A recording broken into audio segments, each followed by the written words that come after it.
Hello दोस्तों, मैं अभय आप सबका आपके अपने YouTube चैनल अभय भारद्वाज मैथ्स पर स्वागत करता हूं। और कैसे हैं आप सब? आशा करता हूं आप सब लोग बहुत अच्छे होंगे। इस लॉकडाउन की घड़ी में भी आप निरंतर अपनी पढ़ाई को जारी रख रहे होंगे। बच्चों, आज जिस टॉपिक पर हम बात करने वाले हैं वो है एक्सरसाइज 1.3। एक्सरसाइज 1.3 एक्सरसाइज 1.3 की शुरुआत करने से पहले हमें दो चीज़ों को जानना बहुत ज़रूरी है, और वो हैं रैशनल नंबर और इर्रेशनल नंबर। रैशनल और इर्रेशनल के बारे में डिटेल में आपने क्लास 9th में पढ़ा है, बट फिर भी मैं आपको यहाँ पे रिकॉल करा देता हूँ रैशनल और इर्रेशनल क्या होते हैं। तो रैशनल नंबर वो नंबर्स होते हैं जिनको हम P/Q के फॉर्मेट में लिख सकते हैं, और ये जो Q है, जो डिनोमिनेटर में Q है, वो कभी भी जीरो नहीं आना चाहिए। और P और Q यहाँ पे क्या होते हैं? Both are integers. Both are integers. अब बच्चों, इंटीजर्स क्या होते हैं? इंटीजर्स हमारे वो नंबर्स होते हैं जिनमें पॉजिटिव नंबर्स भी इंक्लूड होते हैं, नेगेटिव नंबर्स भी इंक्लूड होते हैं, और जीरो। तो इनका जो ग्रुप होता है वो क्या होता है? इंटीजर्स। मैं कुछ एग्जाम्पल लिख लेता हूं रैशनल नंबर के, जैसे कि 0, 1, 2, 3, 1/2, 3/5 एंड 2/3। देखिए, 0 को भी हम क्या लिख सकते हैं? देखिए, इस तरीके से हम 0/1 में लिख सकते हैं ना। तो शर्त तो ये है ना कि बस Q की जगह पर 0 नहीं होना चाहिए। तो देखिए, हमने Q की जगह पर 0 नहीं रखा है। P की जगह पर 0 हो सकता है, क्योंकि शर्त में ऐसा कुछ है ही नहीं कि P की जगह पर 0 हो सकता है या नहीं। तो P की जगह पे 0 रख सकते हैं। तो 0 को देखो, मैंने 0/1 लिख लिया। 1 को भी आप 1/1 लिख सकते हो, 2 को आप 2/1 लिख सकते हो, 3 को आप 3/1 लिख सकते हो। तो ये मैंने कुछ एग्जाम्पल हैं, और ये तो आपके P/Q के फॉर्मेट में हैं। अब यहाँ से हम कुछ ऑब्जर्वेशन देखते हैं। वो क्या कि मैं आपको 2 का डिवाइड 1 में देता हूँ। जैसे 2 का डिवाइड हम 1 में देते हैं। जब 2 का डिवाइड 1 में देंगे, क्या जाएगा? नहीं जाएगा। तो हम क्या लगाएंगे? पॉइंट लगाएंगे। अब 0 बढ़ाएंगे, अब तो जाएगा। कितने टाइम? 2 5 10। आंसर क्या आया? 0.5। अब 5 का डिवाइड 3 में करते हैं। चलो, 5 डिवाइड बाय 3। क्या 5 का डिवाइड 3 में जाएगा? नहीं जाएगा। पॉइंट लगाओ, 0 बढ़ाओ। 5 6 30। खत्म। अब हम 3 का डिवाइड करते हैं 2 में। 3 का डिवाइड 2 में जाएगा? नहीं जाएगा। अब पॉइंट लगाइए और 0 बढ़ाइए। तो कितने टाइम जाएगा? 3 6 18। 20 में से 18 गया, कितना आया रिमाइंडर? 2। पॉइंट लगा हुआ, 0 बढ़ा लो। 3 6 18। 20 में से 18 गया, फिर क्या आया? 2 आया। तो पॉइंट लगा हुआ, फिर से 0 बढ़ा लो। 3 6 18। रिमाइंडर कितना? 2 आएगा। तो आप क्या देख रहे हैं? ये हमेशा रिमाइंडर 2 आता जाएगा, और ये 6 ऐसे ही चलता जाएगा। तो यहां से हमने एक क्या देखा कि कुछ रैशनल नंबर ऐसे हैं जो पॉइंट के बाद कुछ डिजिट्स आती हैं और फिर उनका आना बंद हो जाता है, मतलब टर्मिनेट हो जाता है। वो पॉइंट के बाद टर्मिनेट हो जाता है, रुक जाता है। ये भी देखो, पॉइंट के बाद रुक गया, लेकिन ये पॉइंट के बाद रुका नहीं है। अभी ये कंप्लीट डिवाइड नहीं हुआ, ये चलता जा रहा है 6 6 6 6 6 6 एंड सो ऑन। तो हमने क्या देखा? कुछ रैशनल नंबर, जैसे कि 1/2 जो रैशनल नंबर है, ये पॉइंट के बाद रुक गया, मतलब टर्मिनेट हो गया। एक जो 3/5 रैशनल नंबर है, ये भी पॉइंट के बाद रुक गया, मतलब टर्मिनेट हो गया। और ये जो रैशनल नंबर है 2/3, ये पॉइंट के बाद रुका नहीं है, तो इसको हम क्या बोलेंगे? Non terminating. बट इसमें हम एक चीज और ऑब्जर्व कर पा रहे हैं कि ये रुका नहीं है, बट 6 रिपीट होता जा रहा है। तो ये कैसा हो गया? नॉन टर्मिनेटिंग, मतलब रुका नहीं है, एंड रिपीटिंग। तो ये कैसा नंबर हो गया? Non terminating and repeating. तो यहां से हमने, और इनको भी लिख लेते हैं, चलो ये हो गए हमारे टर्मिनेटिंग। ठीक है, तो ये जो नंबर्स थे हमारे 1/2 और 3/5, ये कैसे रैशनल नंबर्स थे? टर्मिनेटिंग वाले। और ये जो रैशनल नंबर है, ये कैसा रैशनल नंबर है? Non terminating and repeating. तो रैशनल नंबर दो तरीके के होते हैं, या तो वो टर्मिनेटिंग हो सकते हैं और या फिर वो नॉन टर्मिनेटिंग एंड रिपीटिंग होंगे। अगर रैशनल नंबर नॉन टर्मिनेटिंग है तो जरूरी है वो रिपीटिंग होगा, और अगर रैशनल नंबर टर्मिनेटिंग है तो वो रिपीटिंग नहीं होगा, वो वहीं पे जाके शांत हो जाएगा, टर्मिनेट हो जाएगा। तो आपको ये बात क्लियर हो गई।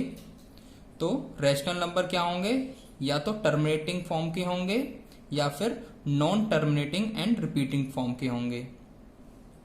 अच्छा, अब बात कर लेते हैं इर्रेशनल नंबर की। तो इर्रेशनल नंबर क्या होते हैं? इर्रेशनल नंबर वो होते हैं जिनको हम P/Q के फॉर्मेट में नहीं लिख सकते। P/Q के फॉर्मेट में नहीं लिख सकते, ऐसे नंबर्स को हम क्या बोलते हैं? इर्रेशनल नंबर बोलते हैं। बाकी सारी चीजें वही हैं, Q does not equal 0, P और Q इंटीजर्स हैं। ठीक है, अब इसके कुछ हम एग्जाम्पल देखते हैं, जैसे कि √2 इर्रेशनल नंबर है, √3 इर्रेशनल है, √5 भी इर्रेशनल है, √7 इर्रेशनल है, और क्या लिखा है? -√2, √3 भी इर्रेशनल है। तो ये सब क्या है? इर्रेशनल हैं। क्यों? क्योंकि हम इनको P/Q के फॉर्मेट में नहीं लिख सकते। अगर आप कहेंगे कि सर हम तो इसको ऐसे लिखेंगे, जैसे अभी आपने 0 को 0/1 लिख दिया, 1 को 1/1 लिख सकते हैं, 2 को 2/1 लिख सकते हैं, हम तो सर √2 को √2/1 लिखेंगे। बिल्कुल लिख लो आप √2/1। लेकिन यहाँ पे एक और शर्त थी कि P और Q कैसे होने चाहिए? इंटीजर्स। आपका Q तो इंटीजर्स हो गया, 1 तो इंटीजर्स है, बट क्या इंटीजर्स में √2 आता है? नहीं आता। इसी वजह से ये नंबर कैसा हो जाएगा? इर्रेशनल, क्योंकि हम इसको P/Q के फॉर्मेट में तो लिख ही नहीं पाए। तो मेरी बात समझ आई? अब देखिए यहां फिर मैं कुछ दिखाता हूं आपको। जैसे √2 को अगर हम सॉल्व करते हैं, जब आप √2 को सॉल्व करने बैठोगे, मैं आपको कैलकुलेटर में दिखाता हूं। ये है कैलकुलेटर, और ये मैंने ऑन किया और ये रूट लगाया और ये 2। देखिए √2 की वैल्यू क्या आई? 1.414213562। मैं इसको यहां लिख लेता हूं, 1.414213562 एंड सो ऑन। बच्चों ये यहाँ पे रुका नहीं है, ये कंटिन्यू जा रहा है। ये जो कैलकुलेटर डिजाइन है ये इतनी ही डिजिट्स पर डिजाइन है। कितनी पे डिजाइन है? 1 2 3 4 5 6 7 8 9, मतलब 9 डिजिट्स पे ये डिजाइन है। तो ये 9 डिजिट्स तक आंसर कर सकता है, उसके बाद नहीं। बट ये रुका नहीं है, ये आगे और जा रहा है। अगर आप √3 की वैल्यू निकालोगे, देखिए ये रूट और ये 3, देखिए कितना आया है? 1.7320500808 एंड सो ऑन। तो √3 की वैल्यू ये आई है। तो यहाँ पे आप एक चीज ऑब्जर्व करोगे, क्या कि इर्रेशनल नंबर जो होते हैं वो पॉइंट के बाद टर्मिनेट कभी होते ही नहीं है, चलते जाते हैं, चलते जाते हैं, चलते जाते हैं। तो ये कैसे नंबर्स होते हैं? Non terminating. कोई भी इर्रेशनल नंबर जो होगा वो कैसा होगा? नॉन टर्मिनेटिंग, मतलब पॉइंट के बाद वो कभी रुकेंगे ही नहीं। और कैसे नंबर्स होते हैं ये? देखिए इनमें कुछ रिपीट हो रहा है, पहले 4 आ गया, फिर 1 आ गया, फिर 4 आ गया, फिर 2 आ गया, फिर 1 आ गया, 3 आ गया, 5 आ गया, 6 आ गया, कभी 2 आ गया। यहाँ देखिए कभी 7 3 2 0 5 0 8 0 8। ठीक है, तो यहाँ पे कुछ रिपीटिंग भी नहीं हो रहा है, कभी कुछ आ जाता है, कभी कुछ। तो ये नंबर्स कैसे होते हैं? Non repeating.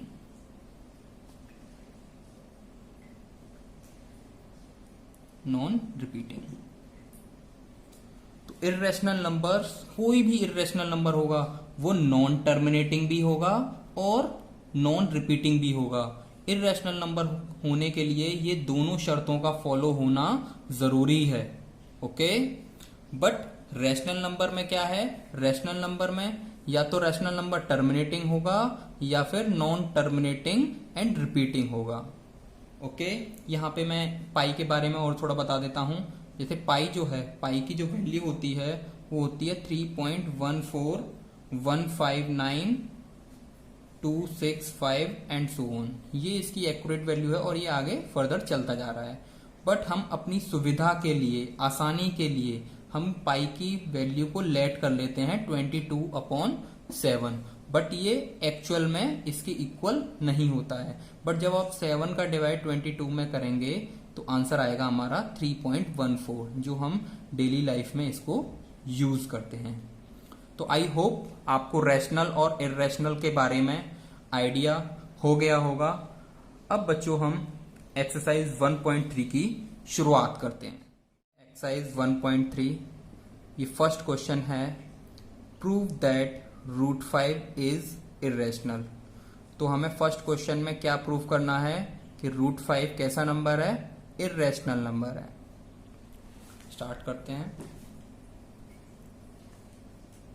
Exercise 1.3 question number 1। अब देखिए, जितने भी क्वेश्चंस होते हैं जिनमें इर्रेशनल नंबर्स प्रूफ कराएगा, √5 की बोल दे कि √5 को इर्रेशनल प्रूफ कीजिए, √7 की कह सकता है, √11 की कह सकता है, √13 की कह सकता है कि इसको इर्रेशनल प्रूफ कीजिए। तो सबसे फर्स्ट स्टेप आपका क्या रहेगा कि आप उस नंबर को आप क्या लेट कर लोगे, रैशनल नंबर, रैशनल नंबर। तो मैंने लेट कर लिया कि √5 रैशनल नंबर है। ठीक है, ये आपका फर्स्ट स्टेप होगा। अब रैशनल नंबर अगर √5 है तो रैशनल नंबर को हम किस फॉर्म में एक्सप्रेस कर सकते हैं, P/Q के फॉर्मेट में एक्सप्रेस कर सकते हैं। तो मैंने यहाँ A/B ले लिया। ठीक है, इक्वेशन ये 1 हो गया। अब A और B हो गया। देखिए यहाँ पे A और B क्या होंगे, इंटीजर्स, और B डज नॉट इक्वल 0 होगा, B डज नॉट इक्वल 0 होगा। और A और B कैसे होंगे, इंटीजर्स। तो यहां हम लिख लेते हैं वेयर A एंड B क्या हैं, आर इंटीजर्स। ये हो गए इंटीजर्स। अब हमको बच्चों एज्यूम करना होगा। क्या एज्यूम करना होगा, एज्यूम, ठीक है, assume that A and B, A and B are co-prime, are co-prime। अब co-prime नंबर्स आपने 8th में पढ़े होंगे, बट फिर भी मैं आपको यहाँ पे एक्सप्लेन कर देता हूँ। co-prime नंबर्स क्या होते हैं, have no common factor other than 1। देखो, फैक्टर जो होते हैं वो क्या होते हैं कि जिन नंबर्स के फैक्टर जो होते हैं उनसे वो नंबर्स कंप्लीटली डिविजिबल होते हैं। तो A और B ऐसे को प्राइम नंबर्स हैं जो केवल 1 से ही डिवाइड होंगे। अब देखो, 1 से अगर मैं B को डिवाइड करूंगा तो क्या आएगा, B आएगा। 1 से अगर मैं A को डिवाइड करूंगा तो क्या आएगा, A आएगा। ठीक है, इन दोनों के बीच में कॉमन जो फैक्टर है वो केवल क्या है, 1, ओनली 1। ना ही ये 2 से डिवाइड होगा, ना ही 3 से डिवाइड होगा, ना ही 4 से डिवाइड होगा। जैसे कि मैं यहाँ पे आपको एग्जाम्पल से बताता हूँ। जैसे ये है 3/2, तो इनके बीच में कॉमन क्या है, ये किस कॉमन नंबर से कट सकते हैं, ओनली 1 से कट सकते हैं। तो 1 इनका क्या है, कॉमन फैक्टर है। और कोई कॉमन फैक्टर है, नहीं है। अगर मैं यहाँ लिखता हूँ 5/11, क्या इनका कोई कॉमन फैक्टर है 1 के अलावा, नहीं है। तो ये कैसे हो गए, को प्राइम नंबर्स हो गए। ये दोनों ही को प्राइम है, ये भी को प्राइम है। और देखिए, मैं एग्जाम्पल लेता हूँ, जैसे आप 12 और 13 ले लीजिए। क्या ये दोनों नंबर्स किसी 1 को छोड़कर किसी और नंबर से कंप्लीटली डिविजिबल हैं, नहीं है। तो इनका कॉमन फैक्टर क्या हो गया, 1 हो गया। तो ऐसे नंबर्स जो केवल 1 से ही डिवाइड होते हैं और किसी भी नंबर से डिवाइड नहीं होते, वो नंबर्स क्या होते हैं, को प्राइम नंबर्स होते हैं। या ये कहें कि ये अपनी सिंपलेस्ट फॉर्म में है। ये जो फ्रैक्शन है, ये जो फ्रैक्शन है, जो हमने फ्रैक्शन लेट किया है, इसको हम ये कह सकते हैं कि ये इसकी क्या है, सिंपलेस्ट फॉर्म, ये भी कह सकते हैं सिंपलेस्ट फॉर्म। सिंपलेस्ट फॉर्म कैसी होती है रैशनल उसकी फ्रैक्शन की, कि जो फर्दर आगे किसी नंबर से डिवाइड नहीं होता, वो उसकी सिंपलेस्ट फॉर्म होती है। जैसे कि ये सिंपलेस्ट फॉर्म है, ये भी सिंपलेस्ट फॉर्म है, ये भी सिंपलेस्ट फॉर्म है। तो को प्राइम आपको समझ आ गया होगा, have no common factor other than 1। ठीक है, तो अब ये सिंपलेस्ट फॉर्म में है। अब आगे देखते हैं हम क्या करते हैं। आगे का जो स्टेप है वो है squaring both side. Squaring both side, तो आप दोनों साइड की स्क्वायर कर लोगे। कुछ बच्चे पूछेंगे सर आपने स्क्वायर क्यों किया। स्क्वायर बेटा मैंने इसलिए किया, ये है √5। अगर आप √5 का स्क्वायर करोगे तो यहां से रूट हट जाएगा, इसी वजह से मैंने ये स्क्वायर किया। दोनों तरफ से स्क्वायर कर लिया, तो ये क्या हो गया, √5 का जब स्क्वायर करोगे आप तो क्या आएगा 5, ये हो गया a² अपॉन b², तो यहां से क्रॉस मल्टीप्लाई कर लेते हैं। 5b² is equal a², 5b² is equal a²। ठीक है, अब आगे जो 5 को हम इसके नीचे ले जाते हैं तो ये हो जाएगा a² divide by 5 is equal b²। ये आपको समझ आया। ठीक है, 5 को हम इसके नीचे ले गए तो ये हो गया a² upon 5 is equal b²। अब यहाँ एक बात समझने की है, वो क्या है कि देखिए 5 का जब मैं a² में डिवाइड कर रहा हूं तभी तो मेरा आंसर b² आ रहा है। a² में जब मैंने 5 से डिवाइड किया तो b² आ रहा है, इसका मतलब a² 5 से कंप्लीटली डिविजिबल है, तभी तो b² आंसर आ रहा है। तो मैं यहां पे क्या लिख सकता हूं, a² is divisible by 5, therefore a² is divisible by 5। Okay, a² is divisible by 5। यहां पे अब हम एक थ्योरम यूज करेंगे और वो थ्योरम है थ्योरम नंबर 1.3। तो सबसे पहले हम थ्योरम 1.3 को समझ लेते हैं। थ्योरम नंबर 1.3 कहती क्या है, थ्योरम 1.3। ठीक है, थ्योरम नंबर 1.3 क्या कहती है, यहां देखिए जैसे कि मैं लिखता हूं 10 डिवाइड बाय 5 स्क्वायर। 10 का स्क्वायर क्या होगा, 100। आप मुझे बताइए क्या 100 5 से डिविजिबल है, बिल्कुल है। तो अगर 100 5 से डिविजिबल है तो 100 किसका स्क्वायर है, 10 का स्क्वायर है, तो 10 भी 5 से डिविजिबल होगा। या मैं ये कहता हूं, और एक और एग्जांपल देखिए, ये है 12 का स्क्वायर और यहां हम रखते हैं 4, तो 12 का स्क्वायर क्या है, 144 होता है। तो जब 144 4 से डिविजिबल है तो 12 भी 4 से डिविजिबल होगा। और देखिए आप, ये है 9 का स्क्वायर, इसको ये 3 से, तो क्या 9 3 से डिविजिबल है, बिल्कुल है, तो उसका स्क्वायर भी 3 से डिविजिबल होगा। ये है थ्योरम 1.3। यही है नंबर क्या है कि अगर कोई नंबर का स्क्वायर किसी अदर नंबर से डिविजिबल है तो वो नंबर खुद उस अदर नंबर से डिविजिबल होगा। जब देखिए 10 5 से डिविजिबल है तो उसका स्क्वायर भी तो डिविजिबल है 5 से। जब 12 4 से डिविजिबल है तो 12 का स्क्वायर भी तो उस नंबर से डिविजिबल है। जब 9 का स्क्वायर 3 से डिविजिबल है तो 9 भी तो 3 से डिविजिबल होगा। अब यहाँ पे मैं यही बात लिख रहा हूँ कि जब a² 5 से डिविजिबल है और आंसर आ रहा है b², जब a का स्क्वायर 5 से डिविजिबल है तो a भी तो डिविजिबल होगा। a² is divisible by 5।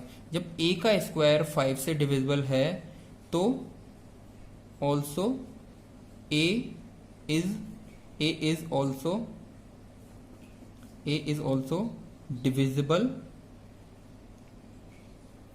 Bye 5। ये आपके समझ आया? अगर किसी नंबर का स्क्वायर किसी अदर नंबर से डिविजिबल है तो वो नंबर भी उस नंबर से कंप्लीटली डिविजिबल होगा। ये है हमारी कौन सी थ्योरम? 1.3। ओके, अब इसका हम उस क्वेश्चन में यूज करेंगे। तो यहां पे हमने क्या लिखा? Therefore A square is divisible by 5। Okay, A square is divisible by 5 and A is also divisible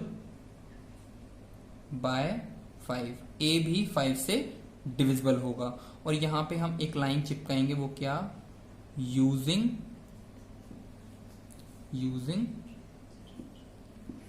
theorem 1.3। Using theorem 1.3। ठीक है, अब आगे हम क्या करते हैं? आगे देखिए, मैंने यहां क्या कर लिया? लेट कर लिया। क्या लेट किया? लेट कि जब a को मैं 5 से डिवाइड करूंगा, क्योंकि a क्या ऐसा है? a is divisible by 5। a completely divisible है 5 से यूजिंग थ्योरम 1.3। तो जब a में मैं 5 से डिवाइड करूंगा तो मेरा आंसर आएगा क्या? c। ये मैंने लेट कर लिया। तो आगे हम इसको कैसे लिख सकते हैं? a इज इक्वल 5c, मैं ये लिख सकता हूं। और इसको मैं पुट कर दूंगा, put in equation number 2। Put in equation number 2। तो इसको इक्वेशन 2 में रख देंगे। ठीक है, आगे रखते हैं।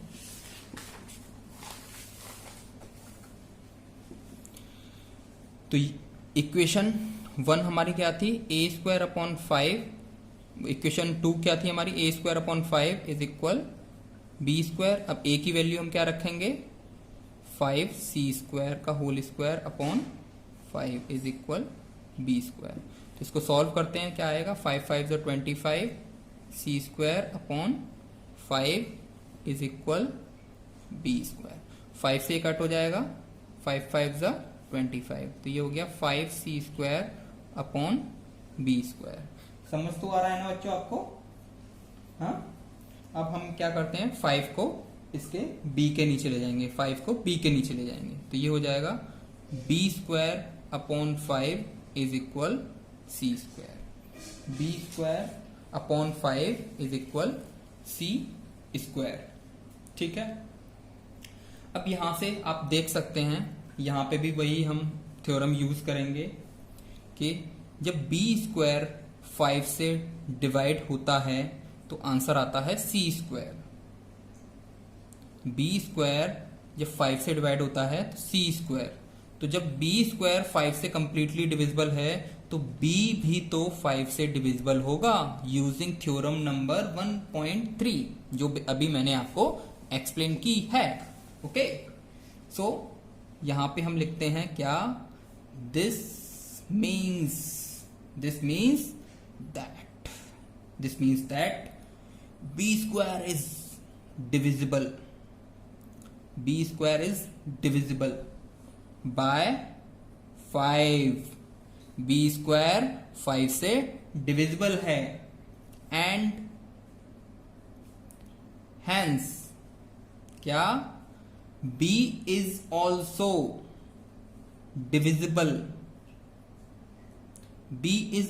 Divisible by 5। जब भैया b स्क्वायर 5 से डिविजिबल है तो थ्योरम 1.3 क्या कहती है? b भी 5 से कंप्लीटली डिविजिबल होगा।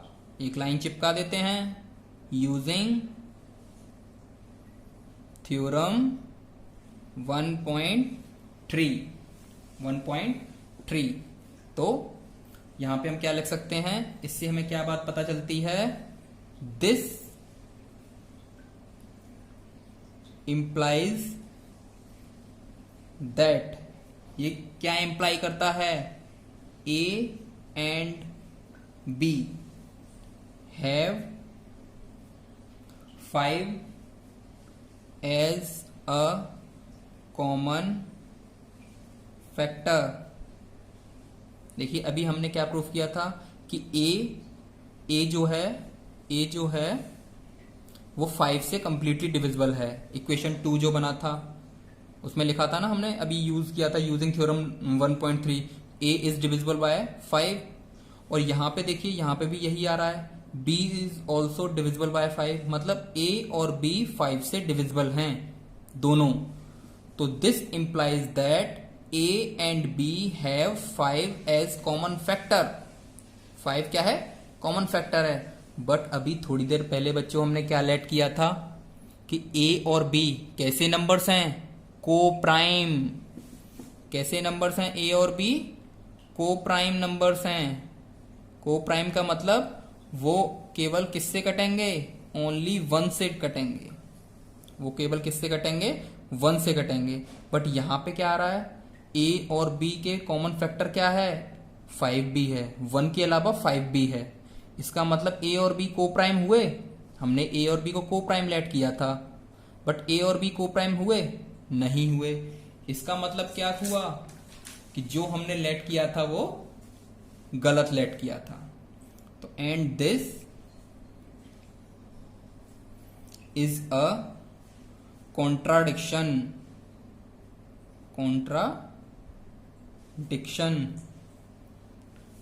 किसका कॉन्ट्राडिक्शन है, टू द फैक्ट। कौन सा फैक्ट है, that a and b are coprime. Contradiction का मतलब होता है विरोध करना, उस बात का अपोज करना। हमने कौन सी बात एज्यूम की थी, हमने ये बात एज्यूम की थी कि ए और बी को प्राइम है। लेकिन यहां पे तो देखो ए और बी का कॉमन फैक्टर 1 के अलावा 5 भी निकल के आ गया। तो जो हमने बात लेट की थी उसका ये वाली बात कॉन्ट्राडिक्ट कर रही है, विरोध कर रही है, अपोज कर रही है, खंडन कर रही है। ठीक है, बात समझ आ रही है मेरी। तो इससे हमें क्या पता चलता है कि जो हमने लेट किया है वो क्या किया है, गलत लेट किया है। तो हम यहां लिख सकते हैं क्या, √5 can not be expressed as P upon Q। √5 को हम P अपॉन Q के फॉर्म में नहीं लिख सकते, या दूसरे शब्दों में कहें तो क्या कह सकते हैं, it can be said that √5 is irrational। √5 कैसा है, इर्रेशनल है। तो बच्चों ये था हमारा फर्स्ट क्वेश्चन। आशा करता हूँ आपको ये बहुत पसंद आया होगा। मैंने अपना पूरा 100% प्रयास किया है आपको समझाने के लिए। आपको ये क्वेश्चन कैसा लगा मुझे ज़रूर बताइएगा, क्योंकि इस एक्सरसाइज की जो जड़ है, जो रूट है, वो ये फर्स्ट क्वेश्चन ही है। अगर आपको ये क्वेश्चन फर्स्ट समझ आ गया तो समझ लीजिए आपको ये पूरी एक्सरसाइज अच्छे से समझ आ गई। और एक बात बता दूं कि बोर्ड के एग्जाम में ये जो क्वेश्चन है प्रूफ वाले, ये जो 1.3 से 4 मार्क्स का क्वेश्चन आना ही आना है। तो ये समझ लीजिए आपका ये 4 मार्क्स दिलाएगा ये क्वेश्चन। तो इसको आप बार बार प्रैक्टिस कीजिए, ये आपको बहुत आसान हो जाएगा। ठीक है, अब हम इसका क्वेश्चन नंबर 2 स्टार्ट करते हैं। बच्चों क्वेश्चन नंबर 2 है, प्रूव दैट 3 + 2 √5 इज इर्रेशनल। ये भी बिल्कुल वैसे ही है जैसे हमने अभी फर्स्ट किया था, इसको भी हम प्रूव कर लेते हैं। तो हमारा फर्स्ट स्टेप क्या होता था बच्चों, कि जो हमको प्रूव कराया है इर्रेशनल उसको हम क्या लेट कर लें, रैशनल। सिंपल। तो इसको हम स्टार्ट करते हैं। क्वेश्चन नंबर है हमारा 2। क्या लेट करेंगे, लेट 3 + 2 √5 ये जो पूरा नंबर मैंने लेट किया, कंप्लीट नंबर लेट किया है मैंने, याद रखो ये जो पूरा नंबर है 3 + 2√5 इज रैशनल। मैंने रैशनल इसको लेट कर लिया। जब रैशनल लेट कर लिया तो इसको हम कैसे एक्सप्रेस कर सकते हैं, in the form of P/Q। यहां पे B क्या होगा, does not equal 0 and A और B कैसे होंगे, इंटीजर्स।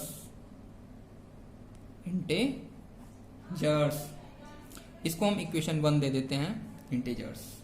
ठीक है, और क्या हमें लिखना होगा, एक और बात लिखनी होगी, एज्यूम दैट, याद करो जो अभी हमने लिखा था, एज्यूम दैट A और B कैसे नंबर्स होंगे, को प्राइम।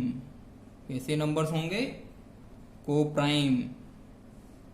A और B को प्राइम, इनका कोई भी कॉमन फैक्टर नहीं होगा 1 के अलावा। तो अब 3 + 2√5 is equal A/B। Okay, 3 + 2√5 A/B। अब हम यहां से क्या करते हैं, 3 को उधर भेज देते हैं, क्योंकि हमें तो √5 निकालना है, √5 को पकड़ना है। तो ये हो गया 2√5 A/B। अब 3 इधर प्लस हो रहा है तो उधर जाके क्या हो जाएगा, -3। अब इधर क्या हो रहा है, 2 का मल्टीप्लाई हो रहा है तो उधर जाके क्या हो जाएगा, डिवाइड हो जाएगा। √5 उल्टा हो जाता है, A/B -3। ठीक है, ये हो गया। तो √5 इज इक्वल 1/2 A/B -3। ठीक है, तो यहां से A और B क्या हैं, इंटीजर्स हैं। A और B यहां पे क्या थे, इंटीजर्स थे। अब देखिए ये इंटीजर्स हैं, इनको जब आप सॉल्व करोगे, सपोज यहाँ पे कोई भी वैल्यू हो जाती है, 2/3 हो जाती है या 6/4 हो जाती है, कुछ भी हो जाती है, फिर उसमें से माइनस करेंगे हम, और माइनस करने के बाद फिर मल्टीप्लाई करेंगे, तो हमारा नंबर्स कैसा आएगा, वो इसको जो सॉल्व जब हम करेंगे वो रैशनल आएगा या नहीं आएगा, रैशनल आएगा। बात समझ आ रही है, ए की जगह आप कुछ भी रख लीजिए, बी की जगह आप कुछ भी रख लीजिए। क्यों, क्योंकि ए और बी कैसे थे, हमने कैसे लेट किए थे ए और बी, इंटीजर्स। तो यहाँ पे इंटीजर्स कुछ भी रख लीजिए आप। जब इसको सॉल्व करोगे फिर 1/2 से मल्टीप्लाई करोगे तो इधर जो पार्ट आएगा वो कैसा आएगा, रैशनल आएगा। मतलब ये जो कंप्लीट नंबर है, ये जो मैं अभी हैचिंग का बता रहा हूँ, इसको जब आप सॉल्व करोगे ए और बी की कुछ भी वैल्यू रख के, तो ये कैसा आएगा, रैशनल आएगा। बट ये तो हम पहले से जानते हैं बच्चों कि √5 कैसा होता है, इर्रेशनल। √5 कैसा होता है, इर्रेशनल। लेकिन जब हम इसको सॉल्व कर रहे हैं तो क्या आ रहा है, रैशनल। तो हम यहां लिखते हैं क्या, since A and B are integers, A और B कैसे हैं, integers, 1/2 A/B -3 will also be rational। जब A और B इंटीजर्स हैं तो ये जो पूरा पार्ट है ये कैसा होगा, रैशनल होगा। And therefore √5 is rational। जब ये जो पूरा जब सॉल्व होगा और ये A और B रैशनल हैं तो ये कैसे होगा, ये पूरा कंप्लीट नंबर रैशनल हो गया। और रैशनल इसके बराबर है, मतलब ये भी क्या प्रूफ हो गया, आ गया, रैशनल प्रूफ हो गया, आ गया। बट हम ये जानते हैं कि √5 कैसा नंबर होता है, इर्रेशनल नंबर होता है। तो क्या हो गया, ये कॉन्ट्राडिक्ट कर रहा है, दिस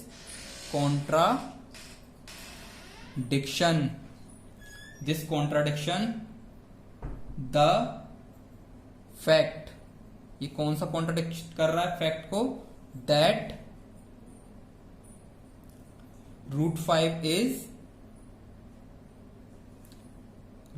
इज इर्रेशनल।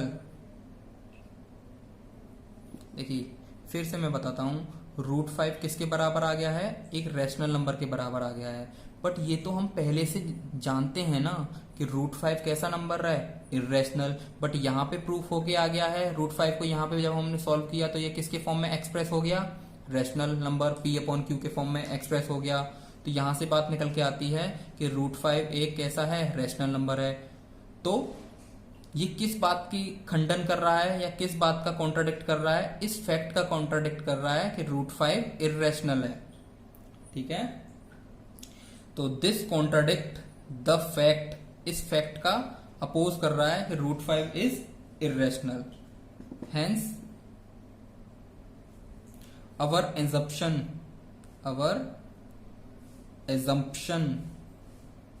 हमारा जो assumption है, क्या है assumption, कि 3 + 2 √5 ये complete number is rational, is false, वो गलत है। ठीक है, therefore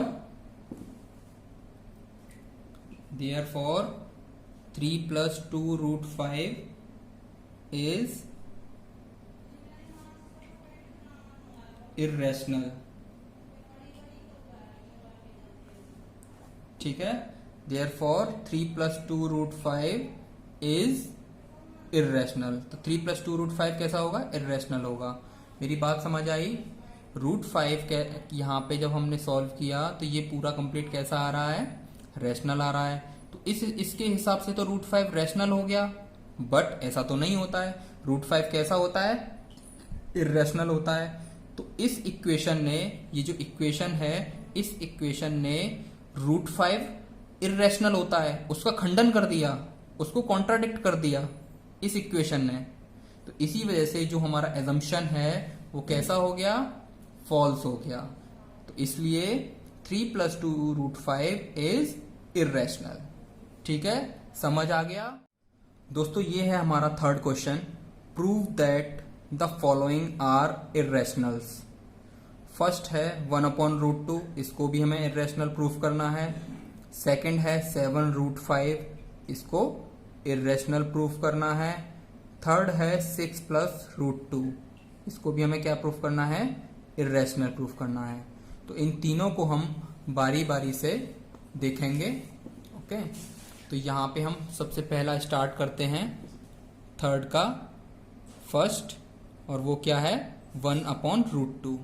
तो जिसको हमें इर्रेशनल प्रूफ करना है उसको हम सबसे पहले क्या लेट करते थे कि 1/√2 क्या है, रैशनल है, रैशनल नंबर है।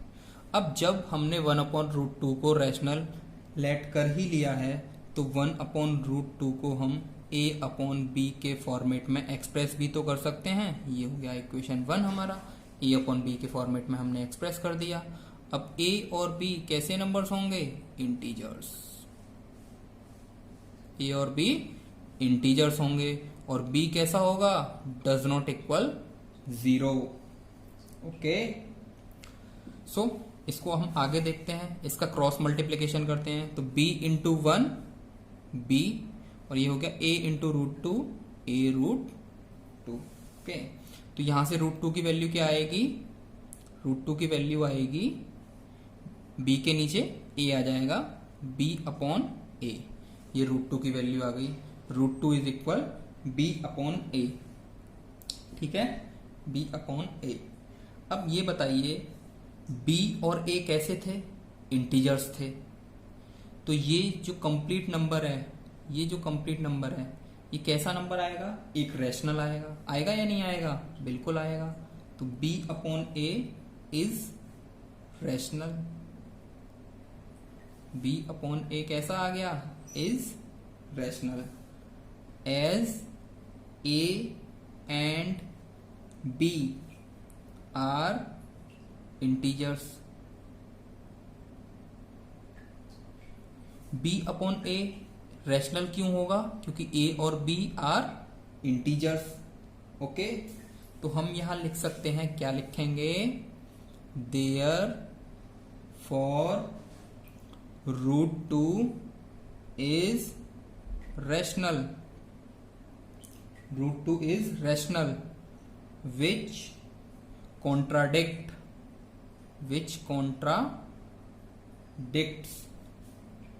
to the fact, कौन सा fact? to the fact that root 2 is irrational. रूट 2 इज irrational. ठीक है, यहां पे क्या बात हो गई? b अपॉन a कैसा नंबर हो गया? रैशनल हो गया. क्यों रैशनल हो गया? b अपॉन a रैशनल क्यों आएगा? क्योंकि a और b इंटीजर्स हैं, तो ये रैशनल हो गया.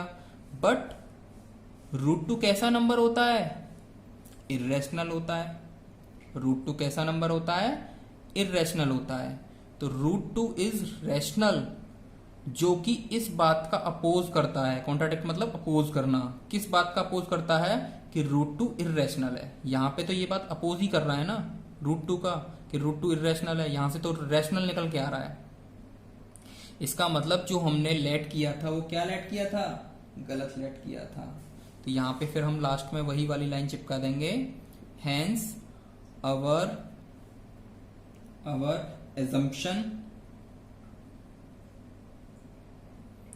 assumption is false. हमारा जो assumption है वो क्या है? गलत है. एंड 1 अपॉन रूट 2 इज कैसा होगा? इर्रेशनल. समझ आया? ठीक है, सारे क्वेश्चन बिल्कुल वैसे ही हैं जैसे फर्स्ट क्वेश्चन था हमारा, बिल्कुल वैसे ही हैं. आप इनकी 1-2 बार प्रैक्टिस करेंगे, ये आपकी उंगलियों पे रट जाएंगे. अब थर्ड के फर्स्ट के बाद हम सेकंड क्वेश्चन स्टार्ट करते हैं. वो भी बिल्कुल ऐसे ही है.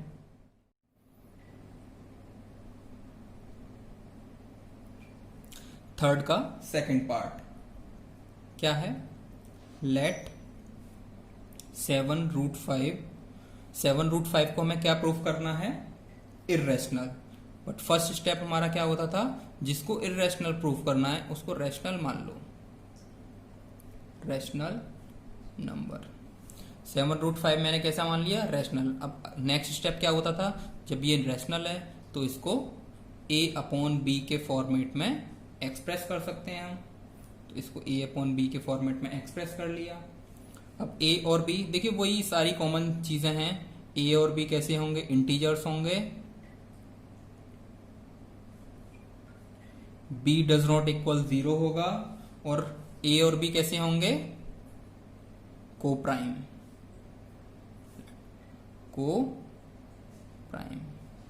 ठीक है, a और b ये सब में लगाना है.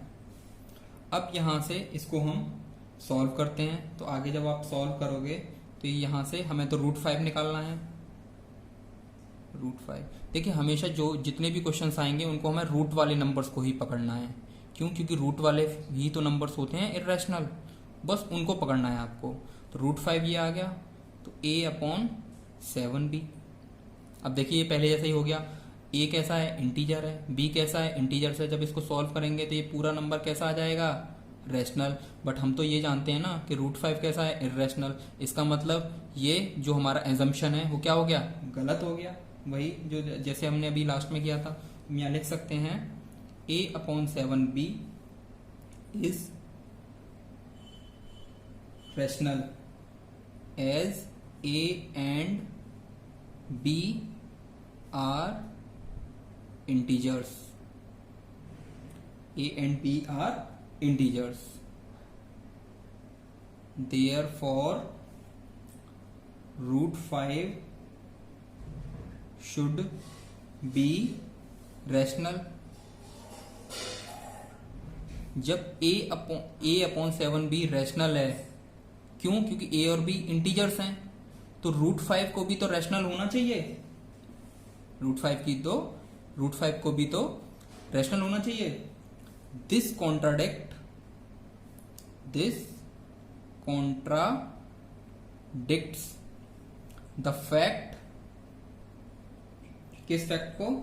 That root 5 is irrational. Root 5 is irrational. Therefore our assumption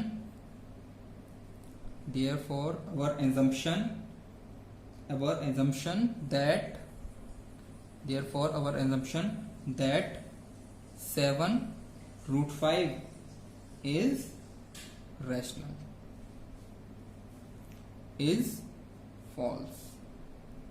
इससे क्या हो गया कि जो हमारा एजम्पशन है, क्या एजम्पशन है हमारा कि 7 रूट 5 रैशनल है, वो क्या हो गया, फॉल्स हो गया। तो आगे हम क्या लिखेंगे, हेंस 7 रूट 5 इज इर्रेशनल। तो यहां से ये प्रूफ हो गया कि 7 रूट 5 कैसा नंबर है, इर्रेशनल है। समझ आ गया ना आपको। देखिए थर्ड पार्ट है जो कि लास्ट है। ओके, तो इसमें हमें प्रूफ करना है। क्या प्रूफ करना है, तो जो प्रूफ करना है उसको हम क्या लेट कर लेंगे, रैशनल। तो लेट 6 प्लस रूट 2, इस कंप्लीट नंबर को मैं क्या लेट कर लेता हूं, बी रैशनल, बी रैशनल। तो जब ये रैशनल है तो इसको मैं कैसे एक्सप्रेस कर सकता हूं, a अपॉन बी के फॉर्मेट में एक्सप्रेस कर सकता हूं।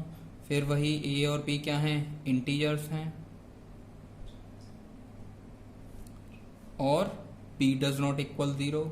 वही सारी बातें यहां पे लिख लेनी है, ठीक है। अब आगे इसको स्टार्ट करते हैं। तो 6 plus root 2 is equal a अपॉन बी। अब हमें किसको पकड़ना है, रूट 2 को पकड़ना है। तो रूट 2 के साथ ये 6 जुड़ रहा है, ऐड हो रहा है, तो उधर जाके क्या हो जाएगा, सब्ट्रैक्ट हो जाएगा, a अपॉन बी माइनस 6। ठीक है, तो रूट 2 की वैल्यू क्या आ गई, a अपॉन बी माइनस 6। अब आप मुझे बताइए a और b कैसे हैं, इंटीजर्स हैं। जब आप इनको सॉल्व करोगे तो ये नंबर कैसा निकल के आएगा, आपको रैशनल निकल के आएगा। कैसा निकल के आएगा, रैशनल। जबकि आप पहले से जानते हो कि रूट 2 कैसा नंबर है, इर्रेशनल नंबर है। तो यहाँ पे हमारा जो एजम्पशन है वो क्या हो गया, फॉल्स हो गया प्रूफ। अब बस क्या लिखना है, कहानी लिखनी है पूरी। तो कहानी को लिख दो, since a and b are integers, a और बी क्या हैं, इंटीजर्स हैं, ए अपॉन बी माइनस 6, इसलिए a upon b minus 6 is also कैसा होगा, रैशनल। ए और बी इंटीजर्स हैं, इसीलिए ए अपॉन बी माइनस 6 ये पूरा कंप्लीट कैसा होगा, रैशनल होगा। And hence root 2 should be rational. जब भैया ये वाला पार्ट रैशनल हो गया तो इसको भी तो कैसा होना चाहिए, रैशनल होना चाहिए ना। Root 2 should be rational. This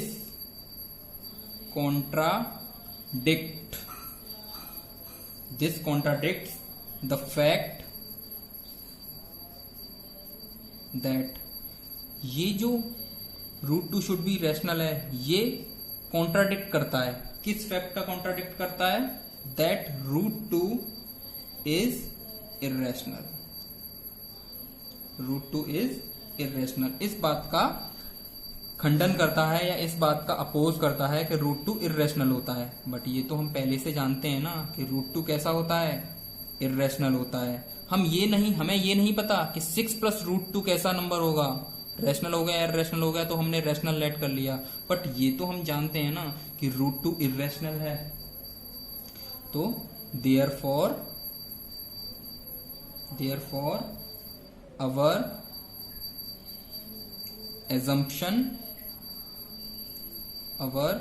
assumption is false. Our assumption is false.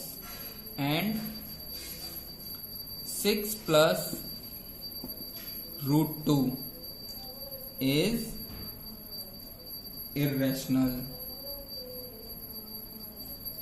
6 plus root 2 irrational.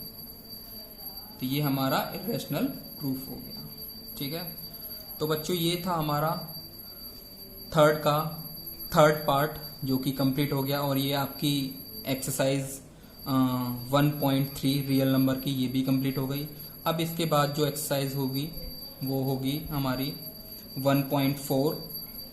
1.4 के बाद इसमें ऑप्शनल एक्सरसाइज तो है नहीं, तो हम ऑप्शनल तो जब है ही नहीं तो क्या करेंगे, बट इसके जो एग्जाम्पल्स हैं जो भी रह गए हैं उनको हम एक और मैं वीडियो बना दूंगा 1.4 के बाद, जिससे हम एग्जाम्पल को डिस्कस कर लेंगे। ठीक है, ओके, ठीक है, टाटा बाय बाय। आपको ये वीडियो कैसा लगा मुझे ज़रूर कमेंट्स में बताइएगा, और अगर अच्छा लगा तो चैनल को सब्सक्राइब करो, वीडियो को लाइक करो। Thank you.